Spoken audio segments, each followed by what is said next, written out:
ધોરણ 12 રસાયણ વિજ્ઞાન પ્રકરણ 11 આલ્કોહોલ ફિનોલ ઇથર સંયોજનો. આજના લેક્ચરમાં આપણે રીમર ટીમાન પ્રક્રિયા વિશે ભણીશું. એનું સમીકરણ કેવી રીતે લખાય એ પહેલાં જોઈશું, પછી એનું વર્ણન કેવી રીતે લખાય પાઠ્યપુસ્તક પ્રમાણે એ યાદ રાખીશું, અને પછી આપણા પાઠ્યપુસ્તકમાં નથી આપેલી એવી એની ક્રિયાવિધિ વિશે ભણીશું. આની ક્રિયાવિધિ ખૂબ મહત્વની છે, કારણ કે ક્રિયાવિધિ પર આધારિત MCQ બરોબર એ નીટ, JEE, ગુજસેટ વગેરેમાં પૂછાય છે. સૌ પ્રથમ આપણે એનું રાસાયણિક સમીકરણ જોઈએ.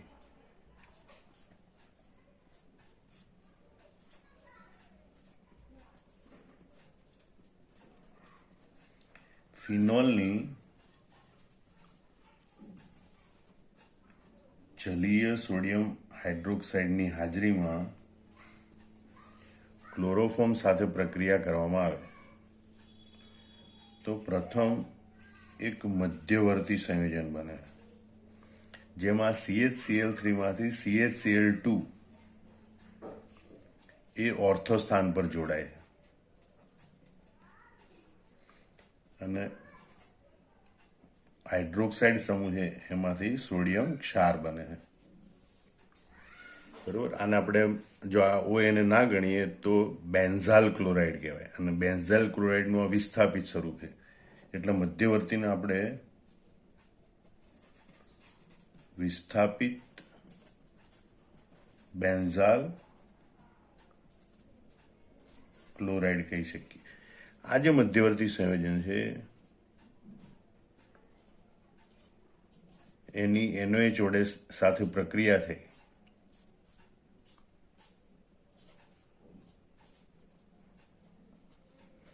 અને ઓર્થો સમૂહમાં CHO સમૂહ બને. આ CHCl2 માંથી CHO સમૂહ બને. એ કેવી રીતે બને છે એ હમણાં આપણે ક્રિયાવિધિમાં જોઈશું. હાલ પૂરતું તમારે એટલું યાદ રાખવાનું કે CHCl2 છે એમાંથી CHO બને, અને આને આપણે કહેવાય સેલિસાલ્ડીહાઇડનો સોડિયમ ક્ષાર.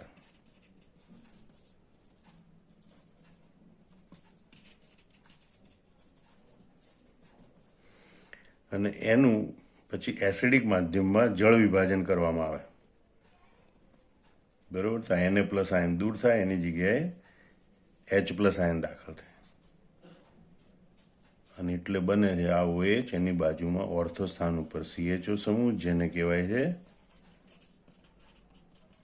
સેલિસાલ્ડીહાઇડ, અને એનું IUPAC નામ બને. તો આ બેન્ઝાલ્ડીહાઇડમાં CHO સમૂહ મુખ્ય છે, એના બીજા કાર્બન ઉપર OH સમૂહ, એટલે આપણે એને IUPAC નામ કહીશું 2-હાઇડ્રોક્સી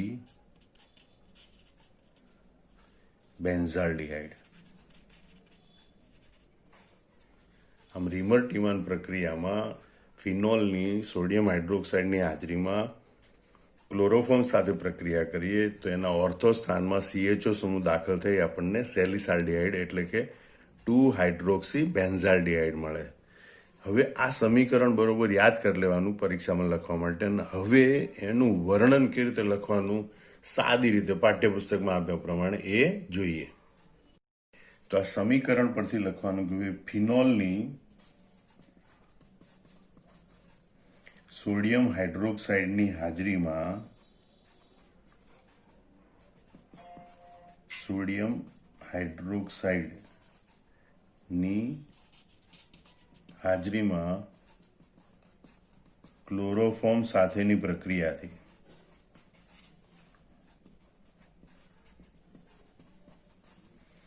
ફિનોલની સોડિયમ હાઇડ્રોક્સાઇડની હાજરીમાં ક્લોરોફોર્મ સાથેની પ્રક્રિયાથી OH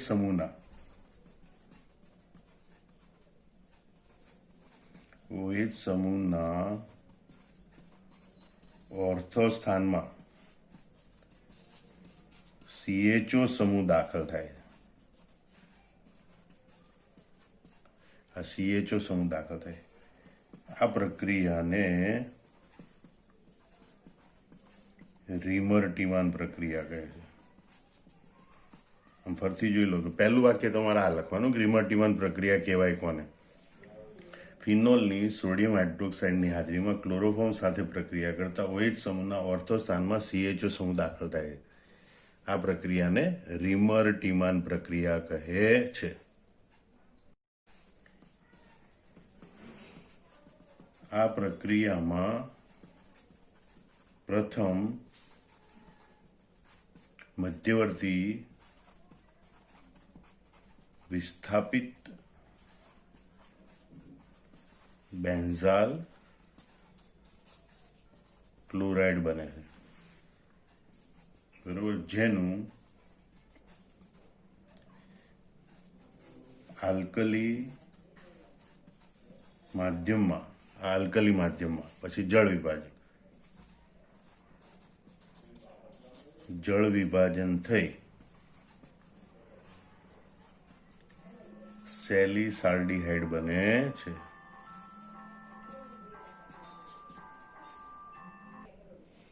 આમ તમે જોઈ શકો છો, બીજું વાક્ય તમારે આ લખવાનું કે આ પ્રક્રિયામાં પ્રથમ મધ્યવર્તી વિસ્થાપિત બેન્ઝાલ ક્લોરાઇડ બને, જેનું આલ્કલી માધ્યમમાં જળ વિભાજન પ્રક્રિયા થઈ સેલિસાલ્ડીહાઇડ બને, એટલે કે 2 હાઇડ્રોક્સી બેન્ઝાલ્ડીહાઇડ બને છે.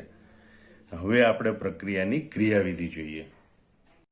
આ ક્રિયાવિધિમાં પ્રથમ NOH અને CH3 વચ્ચે પ્રક્રિયા થાય, જે આપણે આ પ્રમાણે જોઈએ કે બેઝ NOH કે QH સાથેની પ્રક્રિયાથી ડાયક્લોરોકાર્બિન નામનો મધ્યસ્થી બને, બરોબર, જે ઇલેક્ટ્રોન અનુરાગી પ્રક્રિયક તરીકે વર્તે છે. OH- plus CHCl3 it gives H2O plus CCl3, બરોબર. એ આ H છે એ આ OH સાથે જોડાય પાણીનો અણુ બનાવે, એટલે એક અબંધકારક ઇલેક્ટ્રોન યુગ્મ ધરાવતો CCl3 ઋણ આયન બને.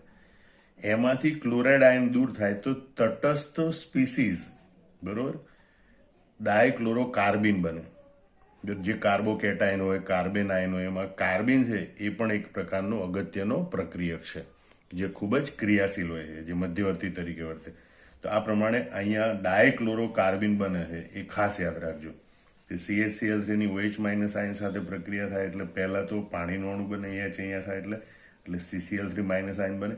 એમાંથી ક્લોરાઇડ આયન દૂર થાય એટલે CCl2, કે જેમાં કાર્બન ઉપર એક અબંધકારક ઇલેક્ટ્રોન યુગ્મ હોય, એ પ્રકારનું CCl2 બને, જેને ડાયક્લોરોકાર્બિન કહેવાય, જે ખૂબ અગત્યનો પ્રક્રિયક છે. હવે ફિનોલમાંથી એ દરમિયાન ફિનોલ છે એમાંથી ફિનોક્સાઇડ આયન બને, બરોબર. આ રીતે ફિનોક્સાઇડ બને. ઇલેક્ટ્રોન અનુરાગી પ્રક્રિયક CCl2 એટલે કે ડાયક્લોરોકાર્બિન છે એ આ ફિનોક્સાઇડ આયનના ઓર્થો સ્થાન પર હુમલો કરે, બરોબર. અને એટલે આપણે જોઈએ કે ભાઈ વિસ્થાપિત બેન્ઝાલ ક્લોરાઇડ મળે, બરાબર. વિસ્થાપિત બેન્ઝાલ ક્લોરાઇડ મળે છે, જેમાં પુનઃવિસ્થાપન ફરીથી NOH સાથે આલ્કલાઇન માધ્યમમાં પ્રક્રિયા થાય, અને આ બંને ક્લોરીન છે એનું વિસ્થાપન થાય, બંને જગ્યાએ OH સમૂહ દાખલ થાય, CH-OH, બરોબર. અને એક જ કાર્બન ઉપર 2 OH રહી શકે નહીં, તરત જ એમાંથી પાણીનો અણુ દૂર થાય, એટલે અહીં H2O દૂર થાય ને એ એમાંથી આલ્ડીહાઇડ સમૂહ બને. આ રીતે ઓક્સાઇડ એટલે કે ફિનોલિક સમૂહ હોય, OH સમૂહ, એના ઓર્થો સ્થાનમાં CHO સમૂહ દાખલ થાય છે. હવે આપણે જોઈએ કે ભાઈ આ રીમર-ટીમાન પ્રક્રિયામાં ઓર્થો સ્થાનમાં જ કેમ CHCl2 સમૂહ દાખલ થાય? ફિનોલ છે ને આપણે ઇનોલ સ્વરૂપ ગણીએ, કારણ કે OH સમૂહ ડબલ બોન્ડની બાજુમાં હોય, બરોબર. એટલે આપણે અહીંયા આયન તરીકે છે તો ઇનોક્સાઇડ સ્વરૂપે એનો ચલરૂપક કીટો સ્વરૂપ મળે, એટલે કીટો ઇનોલ ચલરૂપકતા જોવા મળે.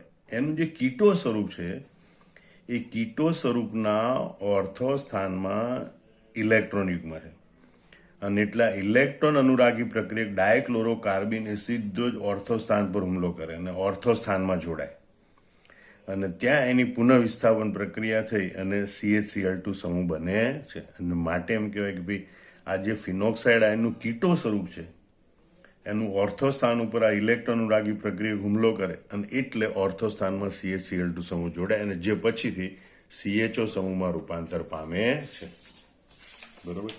એ CHO સમૂહમાં કઈ રીતે રૂપાંતર પામે છે? તો જે આ CHCl2 જોડાઈ ગયો, બરોબર, એ 2 NOH સાથે પ્રક્રિયા કરે એટલે કાર્બન ઉપર 2 OH જોડાય, અને 2 OH એક જ કાર્બન ઉપર હોય તો પાણીનો અણુ દૂર થઈને ઓર્થો સ્થાન ઉપર આલ્ડીહાઇડ સમૂહ બને.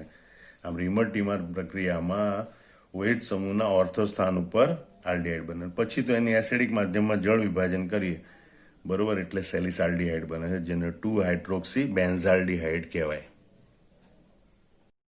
આના પર આધારિત JEE નીટમાં MCQ પૂછાઈ ગયા છે એ આપણે જોઈએ કે ભાઈ નીચેના પૈકી કઈ સ્પીસીઝ રિમર ટીમાન પ્રક્રિયામાં મધ્યવર્તી તરીકે ઉપયોગી છે અથવા તો મધ્યવર્તી તરીકે હાજર હોય છે.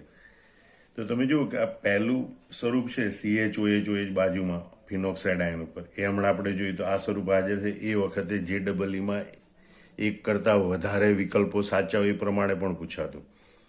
તો અહીંયા એ વિકલ્પ સાચો છે. બી વિકલ્પ છે આ OHની હાજરી હોય ત્યારે આ CaCl2 હોતું નથી, ફિનોક્સાઇડ આયનમાં હોય છે. ભાઈ આ કીટો સ્વરૂપમાં CH સાથે OH અને Cl એક સાથે હોય એવું સ્વરૂપ હોતું નથી, બરોબર. પણ આ CaCl2 હોય કારણ કે આ OH દાખલ થાય એ પહેલાં અહીંયા CaCl2 હોય છે. એનો મતલબ કે અહીંયા A અને D વિકલ્પ બંને સાચા છે કે A અને D બંને રિમર ટીમાન પ્રક્રિયામાં મધ્યવર્તી સ્પીસીસ તરીકે હાજર હોય છે. બીજો એક MCQ આ રીતે પૂછાય તો રિમર ટીમાન પ્રક્રિયામાં ઇલેક્ટ્રોન અનુરાગી પ્રક્રિયા કયો છે, બરોબર. CHCl3ની NOH સાથેની પ્રક્રિયાથી કયો ઇલેક્ટ્રોન અનુરાગી પ્રક્રિયક બને છે? તો આ રીતના MCQ પૂછાઈ ગયેલા છે. તો એ જોયું છે કે આપણે ડાયક્લોરોકાર્બિન છે એ ઇલેક્ટ્રોન અનુરાગી પ્રક્રિયક તરીકે આમાં કાર્ય કરતો હોય છે.